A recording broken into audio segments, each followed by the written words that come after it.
Welcome back to our final commentary for quarter three of year three. And this will be putting us into the final quarter of our study in AIG. So, as we finish up, we're talking about the spread of the gospel to the Gentiles, and specifically, we're talking about the story of Peter and Cornelius and his vision of the tarp full of animals that God showed him. It's a kind of a fascinating story, really, from Acts chapter 10. They're going to tell it in a couple different passages from 1 to 23 and then from 24 to 48. And again, just as an aside, if you want to break those down, read 12 and 12 instead of all 24 right at the same time. It's kind of a good strategy maybe for breaking up the length of that text. You can read 12 and then ask questions based on those 12 verses and then move on to the next and really break it down into 4 sections instead of 2. But anyways, it's a fascinating story, right? I mean, here's Peter and he's on the roof and he has this vision of these animals coming down, and God says to him that he can eat those, but he refuses. He tells God, no, I would never do that. And God has to tell him a couple of different times, 3 times, in fact, that what he has made unclean, you shouldn't consider to be, what God has made clean, you shouldn't consider to be unclean. And this really, it's hard for a Gentile to really understand, for any of us to really understand the enormity of what God is telling Peter here. But it's literally a complete and total game changer that here's this man who never in his life had eaten anything unclean, who was being offered bacon.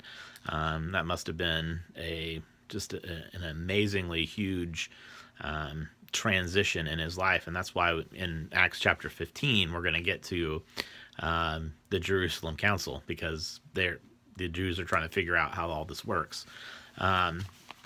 But here's the thing. One of the things that's going to come out in these stories, in this particular story, is it's going to be very important for you to define what you're talking about and who you're talking about and what things are, without assuming that students know all these answers, because trust me, they don't.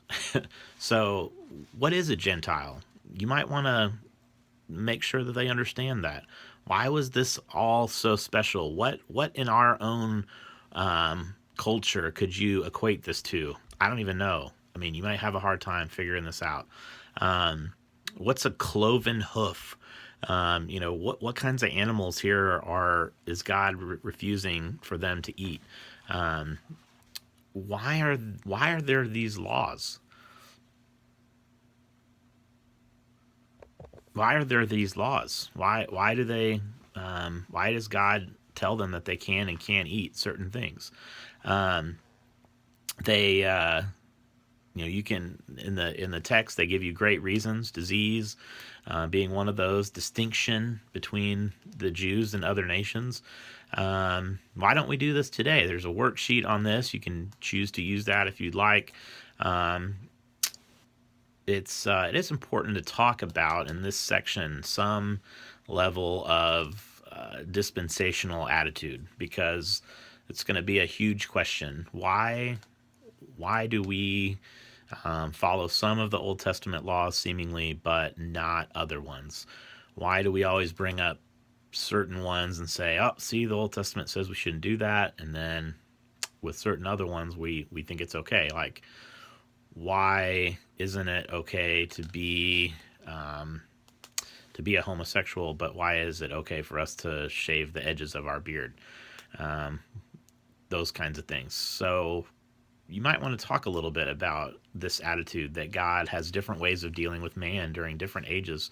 And they're pretty obvious. Even from the food standpoint, we can look at, when Adam and Eve started out, they were vegetarians. It wasn't until after until after Noah got off the ark that they were even allowed to eat meat. And then he narrowed it down to specific meat, because he was dealing with a nation who he wanted to be distinct from all the other nations. He wanted them to be. They were living in close quarters in the wilderness. He didn't want them to get a disease that was often carried by some of these other animals. And besides all of this, the law is for the Jews. It was never for the Gentiles. So when we talk about it in a New Testament sense, we can't just assume that it was for us, because it never was.